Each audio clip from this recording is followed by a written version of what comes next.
My garage is right here, and this is my living space. By fire code, you need to have spring hinges so that this door will always be closed. If a fire starts in the garage, it's less likely to be able to just come straight through here. The way you do it is by replacing your existing door hinges with these spring hinges. On this door, I have a car jack right here that's pushing up on the outside edge of this door to relieve the pressure on it. Once I take off this hinge, the door's going to want to sag more, especially on your top hinge up here. But you want the whole weight of this to be transferred into the ground over here on this side. We're just going to be removing the existing screws that they provide. I'm going to show you how we put in the actual spring hinge, so stay tuned for that.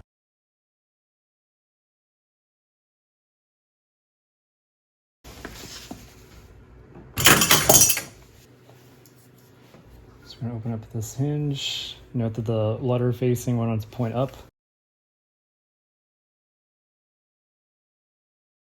Right here, I don't like how it's not sitting flush. So there's a lip. So what I'm gonna do is I'm gonna take a chisel and I'm going to make this mortise a little bit taller.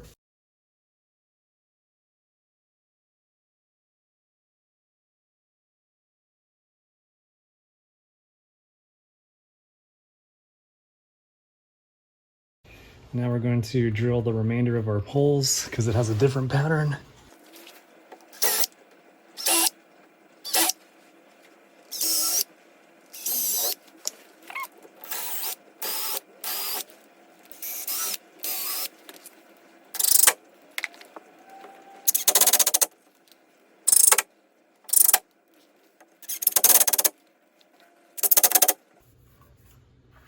Okay. So now what we're going to do is we're going to take the Allen key that they provide us, and it comes with this pin right there. So we're going to take the pin out, and then we're going to let this door close, and we'll take a shot from the other side to see how we tension this. I'm going to let up on my little jack. At the very top of this thing is where you put your Allen key. So just like that, and then you can see when I move it, you see how it's giving me new pin locations right there. So because we want our door to close this way, I'm rotating the Allen key this way. If this door was swinging the other way, you would swing this that way. But in my case, I'm swinging it, and I can see right now, one. So if I take this a little bit even farther back, so there's the first hole. If you want more attention, there's a second hole. And all I can do is this second hole right now. So I'm going to take my pin and push that into that second location.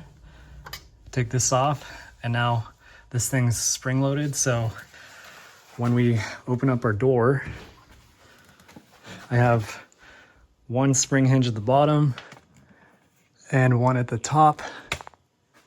And so now we close this,